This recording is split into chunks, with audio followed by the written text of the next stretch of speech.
The US government has stridently asserted that North Korea was almost certainly responsible for the Sony hack, with no evidence whatsoever. Look at this New York Times headline. US said to find North Korea ordered cyber attack on Sony. American officials have concluded that North Korea was centrally involved in the hacking of Sony Pictures computers.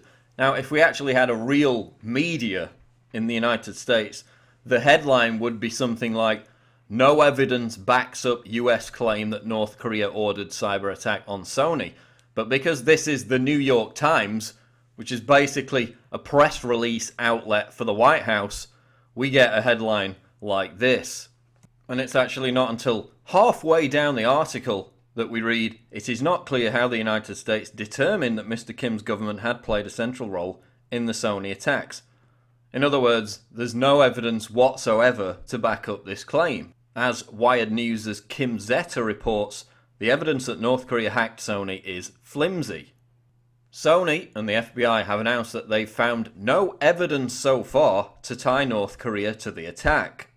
In fact, the only evidence that really does indicate anything is that this hack attack on Sony Pictures was an inside job. As TMZ reports, the people at Sony who are investigating believe the hackers had intimate knowledge of mail systems and their configurations. They also believe the hackers have knowledge of the internal media distribution systems and the internal IT systems, including human resources and payroll. And they're suggesting that there could be a link between the huge number of Sony layoffs that have taken place recently and an aggrieved employee that could have been responsible for this hack. The FBI also suspects that the hack was the work of a disgruntled worker, and that even though the Guardians of Peace group has taken responsibility for breaking into Sony's servers, the group had to have had help from someone familiar with the infrastructure. And after Sony announced yesterday that it would pull the movie The Interview from all cinemas, Paramount followed suit by announcing that Team America, which of course also insults North Korea, would be pulled from theatres nationwide. But amidst the myriad of accusations and theories as to who is responsible for this hack, be it North Korea or some kind of inside job by a disgruntled employee, here's what they're not telling you. The two previous cyber attacks that caused anywhere near the alarm created by this Sony hack were done by the US government.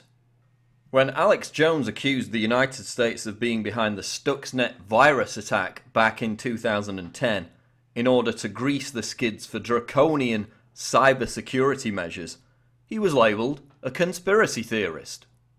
2 years later, it emerged that the US and Israel were almost certainly responsible for the attack.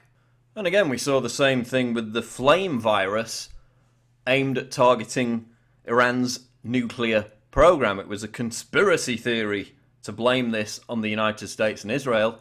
Lo and behold, the Washington Post subsequently reported US-Israel developed Flame computer virus to slow Iranian nuclear efforts.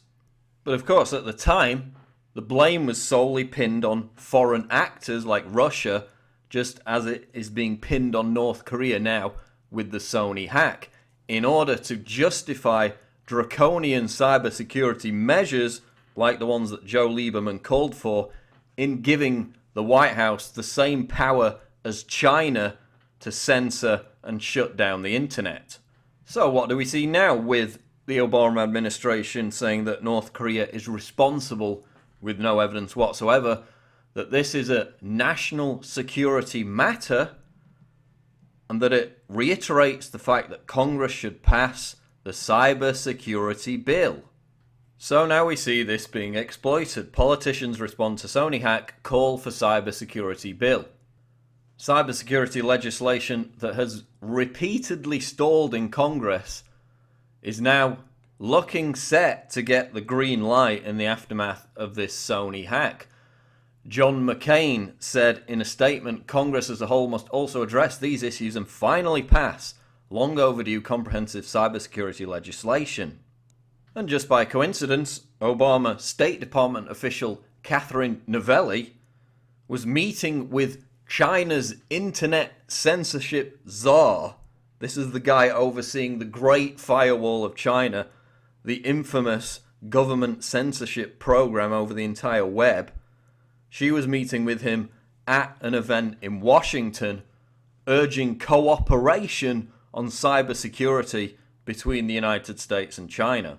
While, of course, the Obama administration moves to reclassify the internet under the Telecommunications Act, making it susceptible to FCC control, greasing the skids for government oversight and regulation of the web.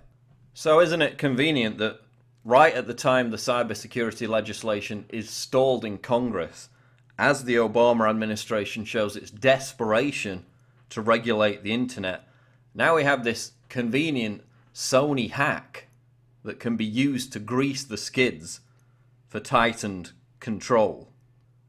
But what do you think? Am I a conspiracy theorist for even daring to suggest this premise, just as I was labelled a conspiracy theorist for saying the US was behind Stuxnet and Flame, which later proved to be the case? Or do you think that this is the work of a disgruntled employee, the work of a foreign actor like North Korea? Or is a wider conspiracy afoot? Let me know what you think in the comments below. I'm Paul Joseph Watson reporting for Infowars.com. Hans Briggs? Oh no! Oh, hello. Great to see you again, Hans.